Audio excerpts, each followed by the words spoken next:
In the quiet darkness of deep space far beyond the reach of human colonies, something strange happened. A small listening station floating at the edge of the Milky Way picked up a weak signal. At first, the crew thought it was just another burst of static from a dying star. But as they listened closer, they realized it was something else. The sound wasn't random. It was organized, rhythmic, and filled with patterns that no natural source could make.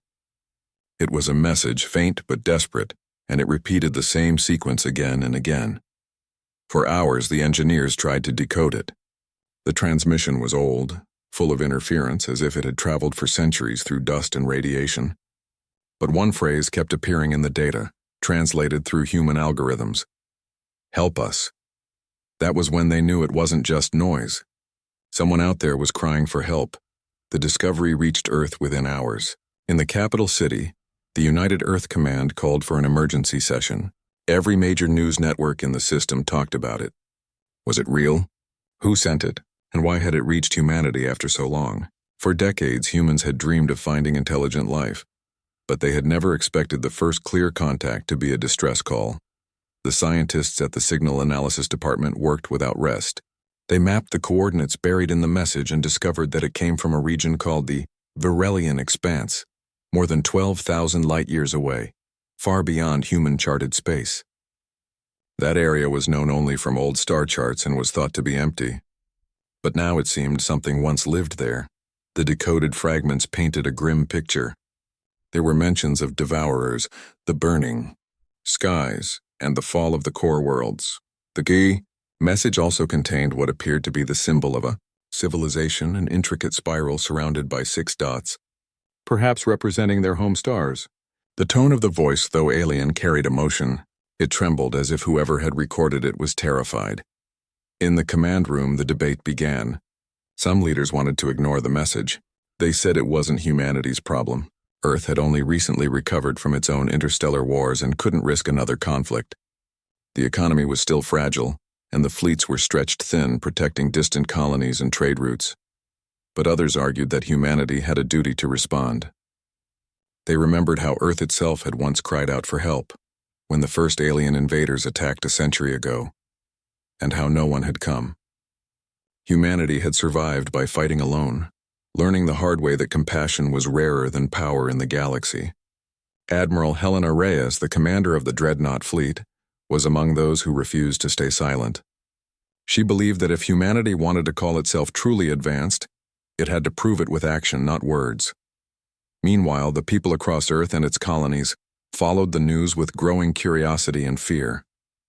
The idea that someone far away was begging for rescue stirred emotions in everyone. Artists painted scenes of dying worlds. Children in schools asked if the aliens would be friendly or dangerous. Some religious groups claimed it was a test from the universe, a chance to show mercy. Others said it was a trap, that the message could lead humanity into an ambush. In the cold void of space, where stars burned and died in silence, the faint signal continued to echo, passing through networks and satellites, repeating its plea, "Help us." Each repetition carried a strange sadness, like the voice of a civilization that had almost given up hope. Admiral Reyes spent long nights in her office, watching the data scroll across her holographic screens. She studied every waveform, every fragment of the alien language, trying to feel what those unknown beings must have felt. There was fear in the transmission, yes, but there was also dignity, a refusal to vanish quietly. She couldn't ignore it. Humanity, she thought, had climbed from its own ashes before. Maybe it was time to return the favor to someone else. When the council reconvened, the room was filled with tension. Some argued about fuel costs and risk analysis. Others whispered about the potential of discovering new technology or forming alliances. But Admiral Reyes stood up and spoke calmly. "If they are truly out there," she said, "then they are like us. Once we were the ones sending out a signal into the dark, hoping someone would answer. If we ignore them, what does that make us?" Her words spread through the fleet ranks faster than any order. Soldiers, engineers, and pilots began preparing in secret, readying the great dreadnoughts that guarded Earth. The Black Dawn, the Valiant Spear, and the Titan's Wrath, massive warships built not just for battle but as symbols of human resilience, were quietly refueled and armed. The crews called it Operation Beacon. To them, it wasn't just a mission. It was a promise. As preparations began, The scientists completed the last translation layer. The alien message ended with one final phrase translated into human language as best as possible. To whoever hears this, we are still alive, but not for long. That line haunted everyone who read it. It felt human in its simplicity, universal in its sorrow. The Dreadnought fleet floated in orbit above the blue planet, their hulls gleaming under sunlight. Each ship carried hundreds of souls, men and women ready to cross thousands of light years for a species they had never met. Some called them foolish, others called them heroes. But every crew member knew one thing: if humanity didn't answer this call, no one else would. Before departure, Admiral Reyes stood before her assembled officers in the great hangar of the Black Dawn. The enormous windows behind her showed Earth slowly rotating below, calm and beautiful. "We go not as conquerors," she said, her voice steady. "We go as protectors. If there is still life out there, we will find it. If there is still hope, we will carry it." Her speech was transmitted across the fleet, and the crews cheered, their voices echoing through metal corridors. For a moment, every fear and doubt disappeared. Humanity, once the fragile species that had barely survived its own wars, was now about to step into the unknown, not for profit or power, but for compassion. As the fleet engines ignited, the stars around them stretched into long lines of light. The ships vanished into the void, leaving behind the quiet planet that had given them birth. Somewhere in the endless darkness, a dying world waited, its people still sending the same faint cry across the universe. And for the first time in their long, desperate wait, someone was finally on the way. Inside the grand chambers of the United Earth Command, tension filled the air like a storm waiting to break. The alien distress signal had thrown the entire leadership into chaos. Everyone had an opinion, and none of them agreed. Some politicians shouted that humanity couldn't afford to risk its fragile peace. Others argued that ignoring a cry for help from another civilization would stain human honor forever. News networks ran endless debates showing talking heads who claimed to know the truth. But deep inside the military headquarters, the people who truly mattered were silent. The admirals of the Dreadnought fleet. They were the ones who had seen war up close. They understood what it meant to hear someone's desperate call and do nothing. Admiral Helena Reyes stood at the window of her office, looking out over the curve of Earth below. The planet looked calm, peaceful, and full of life. Yet she knew that this peace had been bought with blood and sacrifice. Humanity had learned survival the hard way, by fighting off enemies stronger, faster, and far more ruthless than themselves. She remembered the years of war, when Earth itself had been under siege. Back then, no one had come to help them. No mysterious signal had answered their own cries. Humanity had survived because they had refused to surrender, and now someone else was sending that same kind of desperate message. She could not forget it. At the council meeting, the debate reached a breaking point. "We don't even know who these aliens are," one minister shouted. "They could be dangerous. They could be luring us into a trap." Another politician banged his hand on the table. "Our fleets are stretched too thin. If we send ships 12,000 light years away, who will defend our colonies?" But Admiral Reyes didn't raise her voice. She simply said, "If we only act when it's safe, we will never be more than cowards hiding behind excuses." Her words silenced the room. The council finally decided to postpone the decision. They wanted more data, more analysis, more proof. But Reyes knew what that meant. They wanted time to delay until the problem went away. She left the meeting quietly, her mind already made up. If the politicians would not act, then she would. That night, she gathered her top officers aboard the Black Dawn, the flagship of the Dreadnought fleet. They met in a dimly lit war room, holographic stars shimmering above the table. Captain Juno Carroll, commander of the Titan's Wrath, leaned forward and said, "The council won't approve the mission. They think we'll cause trouble." Admiral Reyes nodded. "Then we won't wait for approval. We'll call it a training exercise, long-range maneuvers. We'll leave orbit before the bureaucrats realize what we're doing." The officers exchanged glances. They all understood the risk. Disobeying a direct order could end their careers, maybe even their lives. But not one of them refused. Within the next 72 hours, quiet preparations began across the fleet. Technicians worked late into the night, checking systems, recalibrating engines, and loading supplies. The massive dreadnoughts, ships the size of floating cities, were awakened from their peaceful orbits. Their reactors hummed, their weapon systems ran diagnostics, and their hangars filled with fighter squadrons. Each ship carried thousands of crew members, engineers, pilots, medics, and soldiers. They all knew they were going far beyond the edge of known space where no human ship had gone before. Meanwhile, on Earth, rumors began to spread. Someone had leaked that Admiral Reyes was planning something. The media went wild. Reporters demanded answers. Is the fleet mobilizing? Are we going to war? Who sent the SOS? But the official response was silence. The government claimed it was routine fleet movement, though everyone knew it was more than that.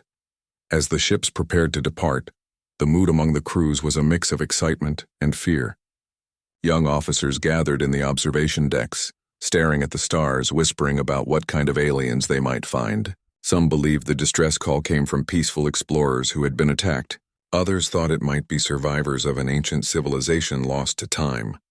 There were even rumors that the message came from the future, from a species that had once known humanity. No one knew the truth, but everyone felt the same sense of destiny. Inside the Valiant Spear, Chief Engineer Rafiq Khan walked through the reactor bay, checking power levels. The giant engines glowed like caged suns. He smiled softly. "We're really doing it," he whispered. "We're going to answer a call from another world." For a man who had grown up reading stories about first contact, it felt like a dream come true. The final approval never came from the government, but Admiral Reyes didn't wait. On the fourth day, she sent a coded message across the fleet. "Operation Beacon is active. Prepare for departure."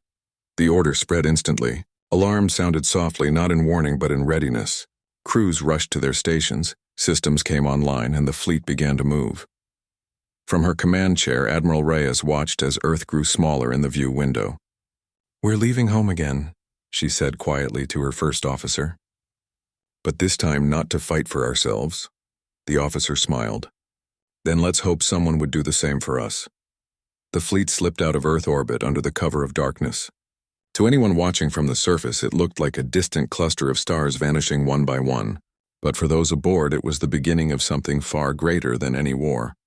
They weren't heading into battle. They were heading into the unknown, to keep a promise that humanity had never been given the chance to fulfill before.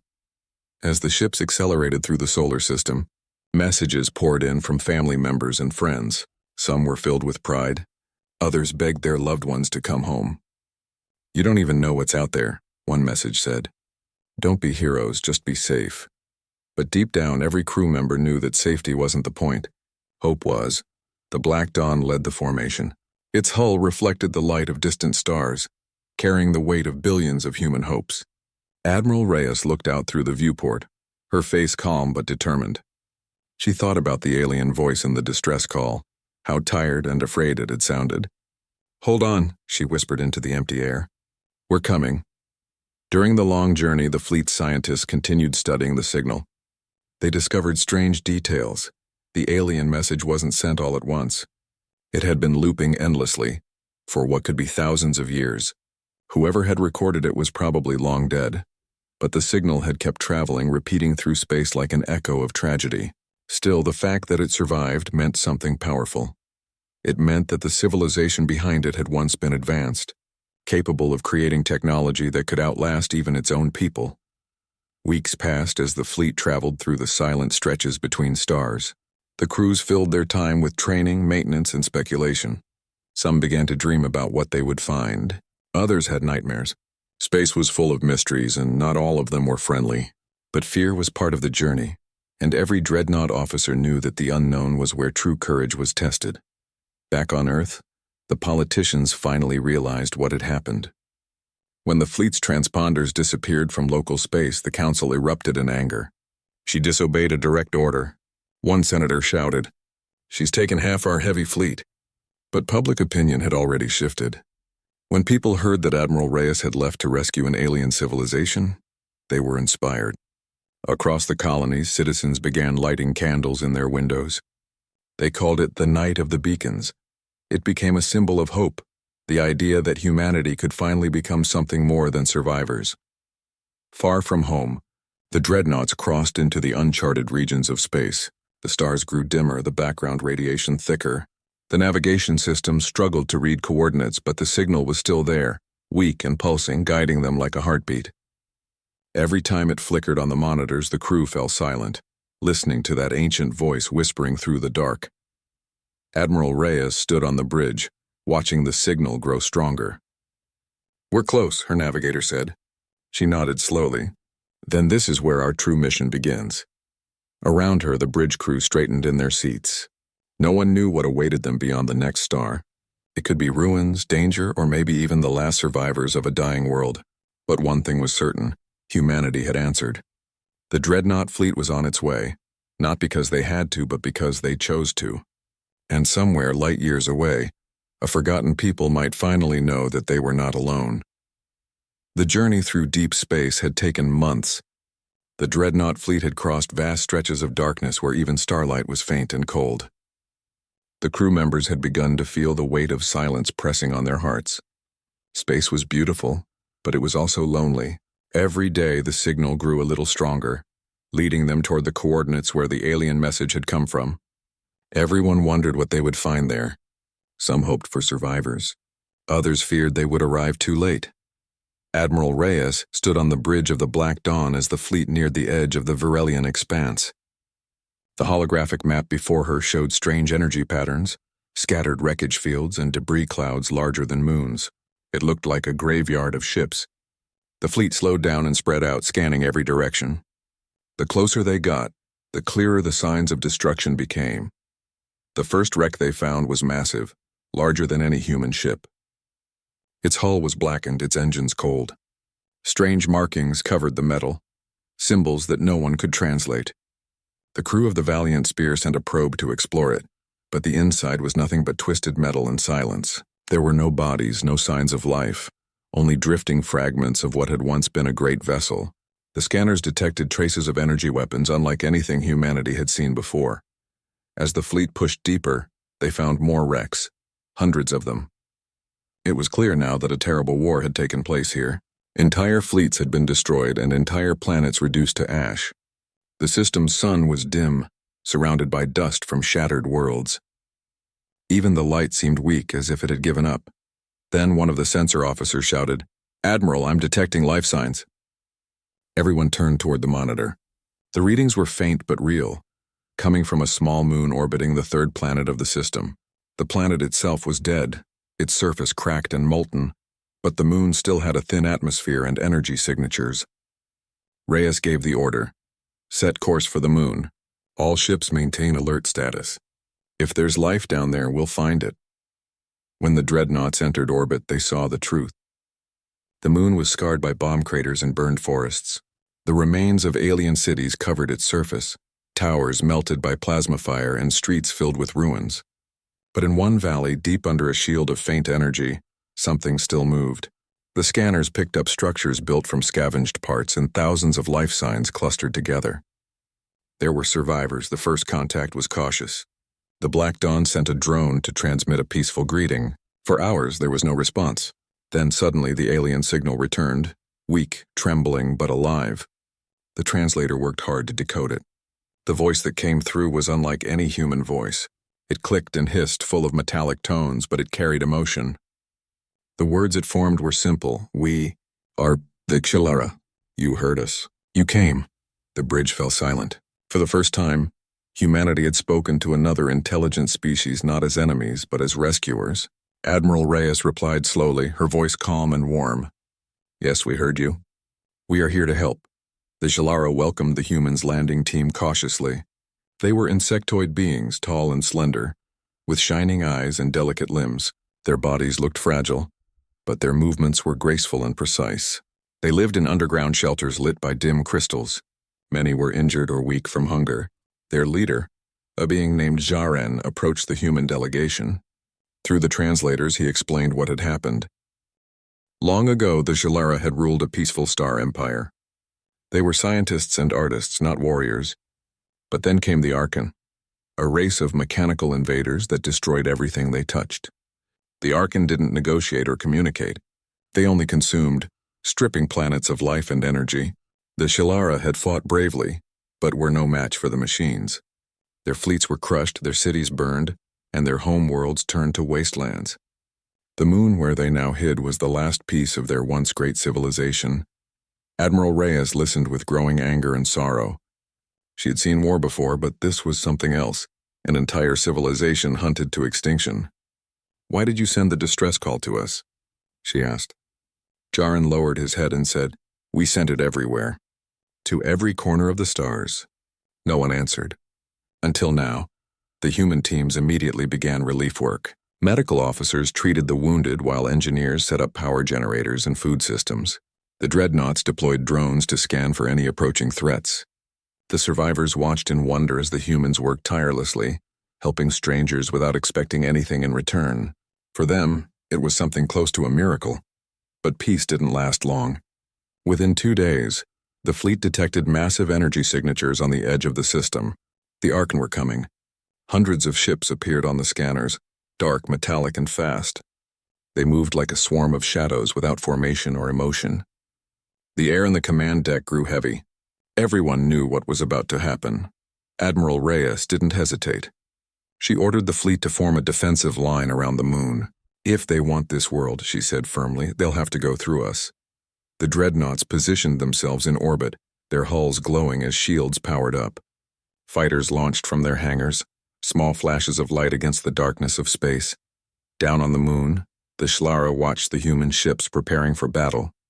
Some wept softly, realizing that these newcomers were about to risk everything for them. Jarin approached Reyes on the comm screen and said, "You don't have to do this. They will destroy you too." Reyes replied, "We don't abandon those who ask for help. Not anymore." As the Archon fleet drew closer, the humans studied their enemy. The ships were not piloted. They were controlled by a collective intelligence. Each one looked like a twisted combination of machine and weapon. There were no life signs, no communication, only cold efficiency. The Dreadnought captains exchanged brief, grim messages. "We've seen monsters before," Captain Carroll said, "but never like this." Reyes gave the order to hold fire until the Archon were in range. The tension was unbearable. The alien survivors on the moon huddled together, watching the sky. The human crews checked and rechecked their weapons, hearts pounding. Then the moment came. The swarm opened fire, beams of pure energy cutting through the void. The first hit struck the Valiant Spear's shields, shaking the entire ship. The Dreadnoughts responded instantly. Their cannons unleashed storms of plasma and kinetic rounds, turning space into a battlefield of fire and light. Massive explosions rippled across the dark sky. The humans fought with skill and fury, using every tactic they knew. Fighters darted between enemy ships, targeting weak points. The Titan's Wrath rammed through an enemy cluster, its heavy guns blasting apart the mechanical vessels at close range. Despite the overwhelming numbers, humanity held the line. The Dreadnought shields glowed red-hot from the constant bombardment, but they didn't fall. On the moon below, the Shlara watched in awe as the sky burned with streaks of light. Their children pointed upward, whispering words of hope they had long forgotten. The battle lasted for hours. The humans were outnumbered, but they refused to retreat. Each time an Archon ship fell, the others adjusted and attacked again like a living storm. The Dreadnoughts coordinated perfectly, protecting each other, moving as one. Admiral Reyes stood at the command center, her eyes fixed on the tactical display. "No one touches that moon," she said. By the time the last Archon ship exploded in a flash of blue light, the fleet was heavily damaged. The Titan's Wrath had lost an entire section of its hull. The Black Dawn's shield systems were failing. But the moon was safe. Humanity had won. As silence returned to space, the Shlara sent a message of gratitude. Their voice trembled with emotion as they said, "You have done what no one else would. You came when all others turned away. You have given us hope again." The human crews listened in quiet pride. For them, this wasn't just a victory. It was proof that compassion could still exist in a cold, dangerous galaxy. Admiral Reyes looked at the stars beyond the battlefield, now glowing softly once more. "This is what it means to be human," she said quietly. "To fight not for power, but for life itself." The fleet began repairs as medics tended to the wounded. The Shlara survivors sent gifts of their knowledge and technology in thanks, promising friendship and alliance. The ruins of a fallen empire had witnessed something new that day, a moment when one civilization reached across the stars to save another. And in that act, Both the humans and the Jlara found something they had nearly lost forever: hope. The battle for the Jlara moon was unlike anything humanity had ever faced before. The Dreadnought fleet, already fatigued from the long journey and the initial skirmishes with the Archon, had little time to rest. Every sensor was alive with activity, scanning the blackness of space for the slightest hint of movement. The crew of the Black Dawn could feel the tension in the air. This was no ordinary fight. The Archon were relentless, cold, and precise. They attacked not as individual ships, but as a single, coordinated force.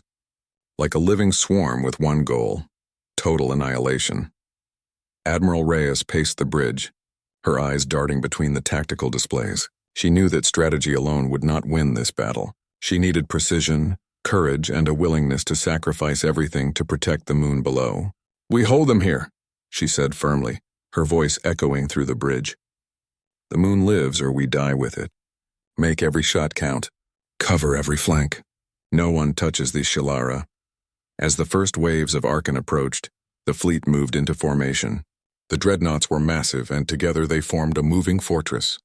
Shields flared, weapons powered up, and fighter squadrons launched into space like swarms of glowing wasps. The human crews were trained for battle, but the scale of this fight was immense. Hundreds of enemy ships descended in waves, each one faster and more dangerous than the last.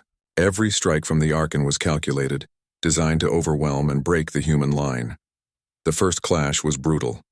Beams of energy cut through the void, colliding with the shields of the Dreadnoughts in brilliant explosions. The Titan's wrath absorbed the brunt of the attack, its hull groaning under the strain. Engineers worked frantically, rerouting power to keep the shields up, while gunners fired tirelessly, tracking the ever-changing positions of the swarm. Fighter pilots weaved through the battlefield, dodging energy blasts and striking at weak points in the enemy formation. Every second was a test of skill, nerve, and endurance. Down on the moon, the Jlara watched the sky with a mixture of awe and fear. Their once great civilization had been brought to the brink of extinction, and now they saw beings from another world risking everything for their survival. Families huddled in makeshift shelters as the faint vibrations of the distant battle reached the surface. Children whispered in excitement, hoping that this time someone had come to save them. The elders, scarred by years of loss, watched silently, tears streaming down their faces, unable to fully believe that rescue had arrived. Back on the bridge, Admiral Reyes coordinated every move with meticulous care. Each dreadnought had a role, a specific path through the chaos, and she made sure no ship was left vulnerable.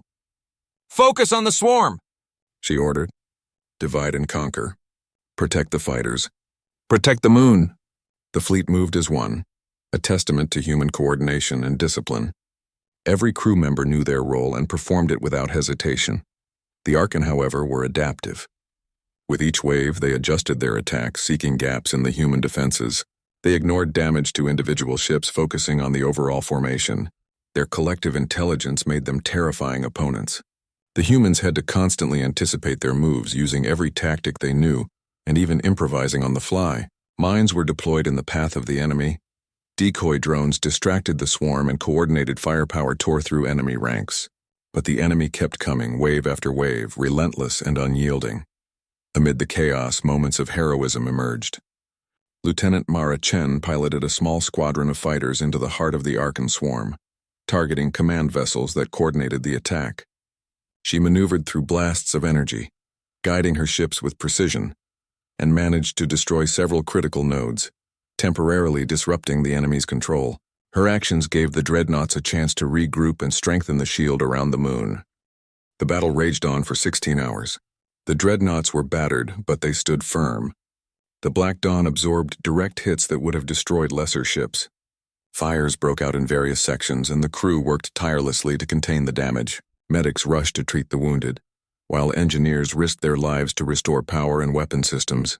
The atmosphere inside the ships was tense, a mix of fear, determination, and unwavering commitment. Every decision mattered, and mistakes could mean disaster. As the Archon continued their relentless assault, Admiral Reyes made a bold decision. She ordered the fleet to form the Shield Wall, a massive defensive formation that maximized the combined strength of the dreadnought shields. The ships moved in perfect synchrony, creating a barrier of energy and firepower that the enemy could not easily penetrate. The Archon tried to break through, but the shield wall held. Every explosion, every impact only reinforced the determination of the human crews. They could not fail. The Shalara on the moon could see the result of the shield wall in the sky above. Massive energy flares erupted as dreadnoughts absorbed attacks meant for the moon. For the first time in years, the survivors felt safe. They whispered prayers of gratitude, watching as humans defended them against an enemy they could barely comprehend. Inside the ships, exhaustion threatened to take over, but there was no time to rest. The Archon adapted quickly, sending specialized units to target weaker points in the fleet. Human crews responded with equal ingenuity, using the environment, enemy weaknesses, and sheer courage to hold the line. Explosions lit up the darkness of space, painting a scene of chaos and brilliance. The void itself seemed to tremble under the sheer force of the battle. Despite the overwhelming odds, humanity's tactics, coordination, and sheer determination began to turn the tide. The fleet targeted command vessels first, breaking the chain of control within the swarm. The shield wall held firm, and fighter squadrons pushed through gaps to strike at critical nodes. Every Archon ship destroyed reduced the pressure on the dreadnoughts and the moon below. Slowly, the swarm began to falter. In the final hour, the remaining Archon vessels launched a desperate assault, hoping to overwhelm the exhausted human crews. The dreadnoughts responded with everything they had. Cannons fired in perfect timing, fighters weaved through the battlefield with unmatched skill, and Admiral Reyes directed every move with unwavering focus. The Titan's Wrath took the brunt of the attack, its shields barely holding, but the ship held its position, protecting the evacuation routes and the Jlara shelters.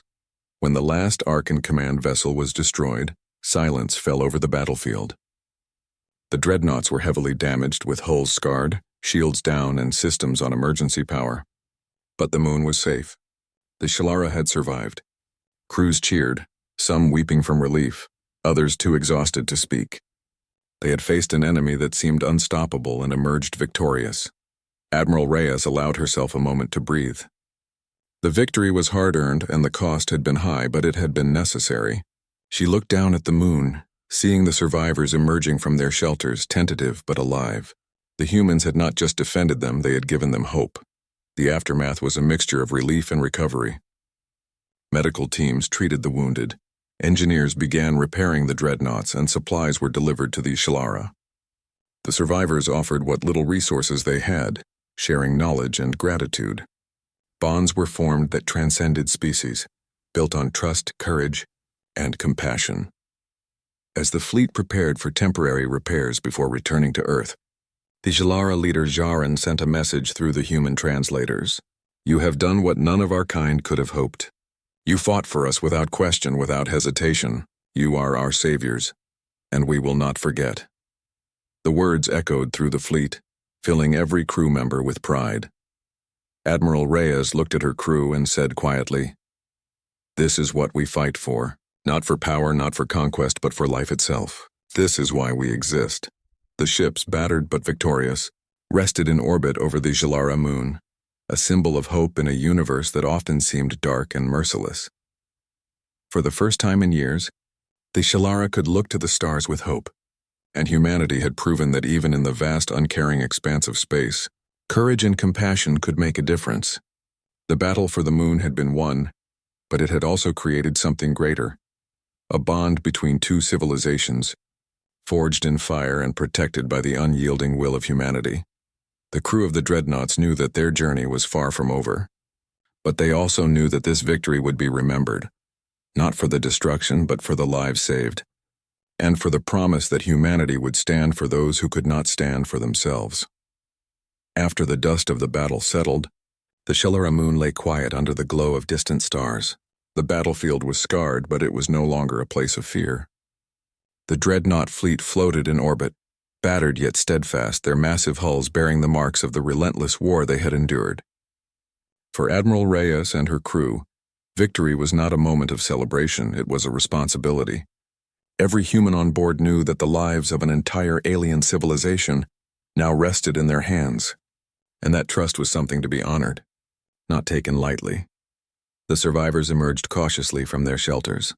Families who had spent years hiding, living in fear and deprivation, stepped out into the pale light.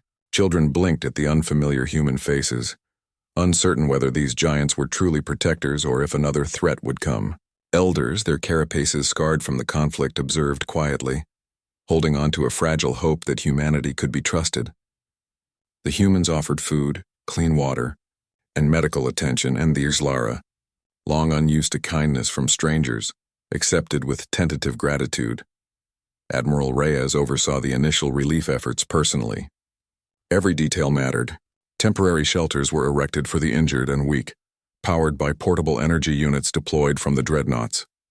Medics moved swiftly, treating injuries that had gone unattended for weeks or months. Engineers, exhausted but driven, repaired broken structures, restored communication arrays, and reactivated a small portion of the moon's energy grid. The humans worked tirelessly, and the Ishlara watched, gradually realizing that this was not an act of conquest, but of genuine aid. The survivors shared their stories as the relief efforts unfolded. Sharen, their leader, spoke of the fall of their empire. Once a proud civilization of artists, scholars, and explorers, the Ishlara had been blindsided by the Archon, a ruthless mechanical species bent on destruction. Entire worlds had been reduced to ash, their fleets destroyed before they could mount any meaningful defense. The distress signal that humanity had answered was their last hope, sent across the stars when survival seemed impossible. Listening to these accounts, human crews felt a mixture of sorrow and determination. They had entered this battle not knowing what they would find, and now the weight of their mission was fully realized. Human and Ishlara engineers worked side by side, sharing knowledge and adapting quickly to each other's technologies.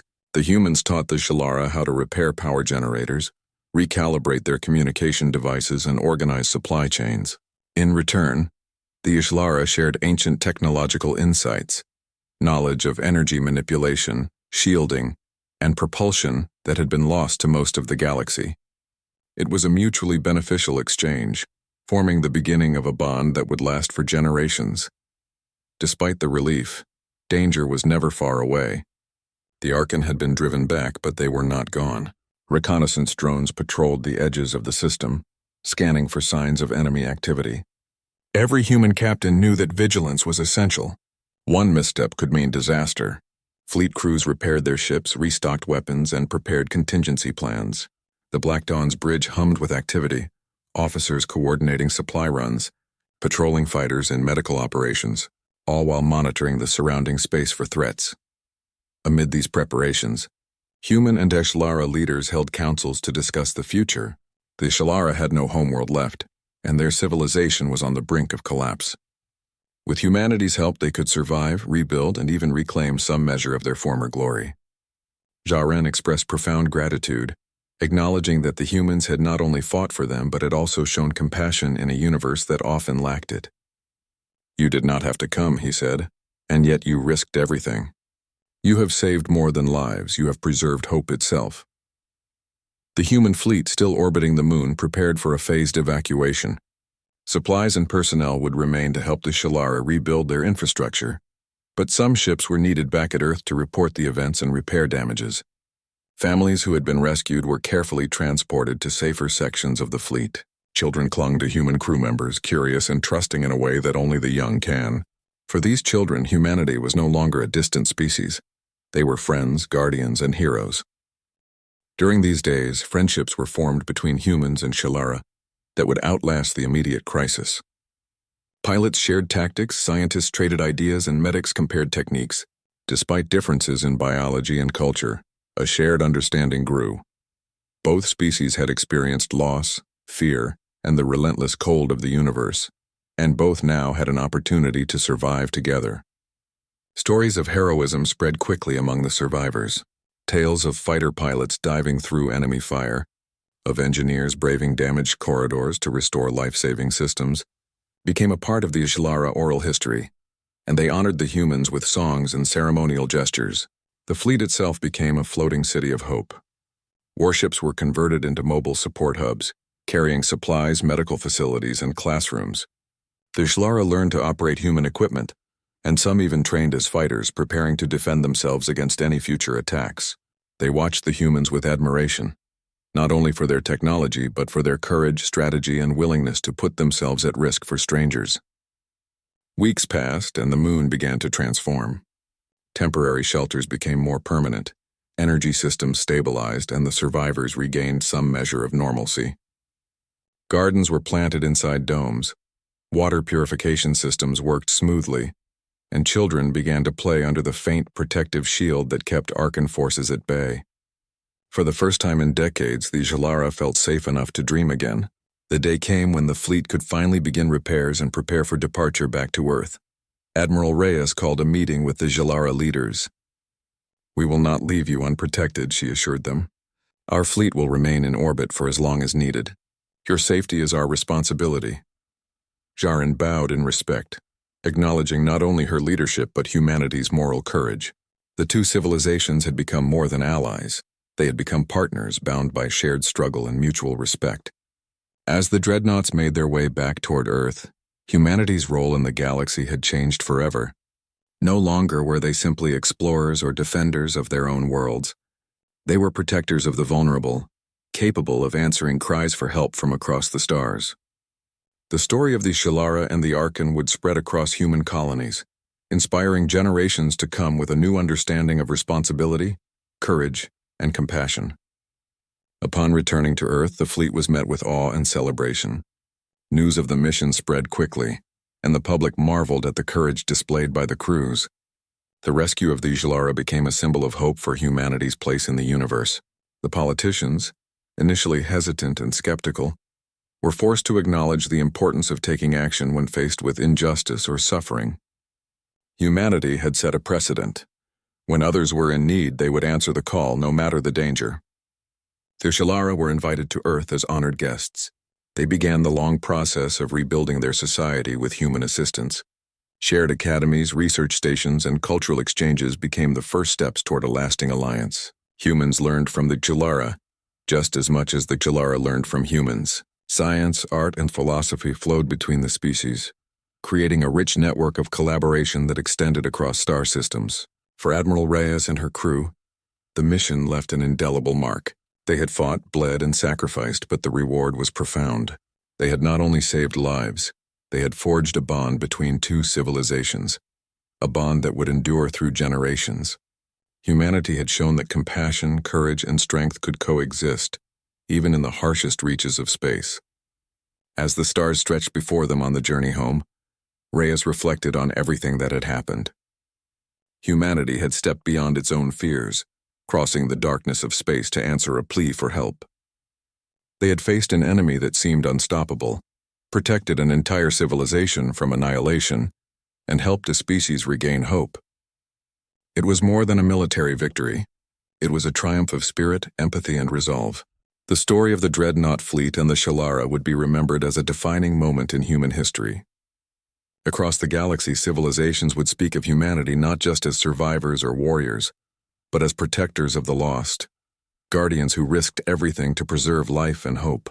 The title, The Protectors of the Lost, became whispered with respect, a recognition of a species that had chosen compassion over indifference, courage over caution, and action over hesitation. In the quiet moments as ships drifted through the stars on their return journey, crew members looked out at the endless expanse and knew that the universe was vast and full of challenges. Yet they also knew that hope, courage, and compassion could shine brighter than any weapon or shield. Humanity had taken its place among the stars not through conquest, but through the willingness to protect those who could not protect themselves. And in doing so, they had created a legacy that would endure far longer than any battle, far beyond any single lifetime, lighting the way for generations to come. The Dreadnought fleet returned to Earth not as conquerors, but as heroes and ambassadors of a new era, one where humanity's reach was measured not just by power, but by the ability to save and protect life wherever it could be found. The Shalara survived, thrived, and vowed to stand with humanity as allies, ensuring that the bond forged in fire and danger would last through centuries. Humanity had answered the call of the stars, and in doing so, had redefined what it meant to be a protector, a friend, and a force for hope in a universe that often seemed indifferent. The moon, once a place of despair and ruin, became a symbol of endurance. The ships remained in orbit for as long as needed, guarding against future threats and ensuring that the Shalara could rebuild safely. Children laughed, gardens grew, and the pale light of civilization returned. Across the cosmos, the story spread. A species that had faced annihilation had been saved by the courage and compassion of another, reminding all that even in the darkest corners of the galaxy, hope could still shine bright.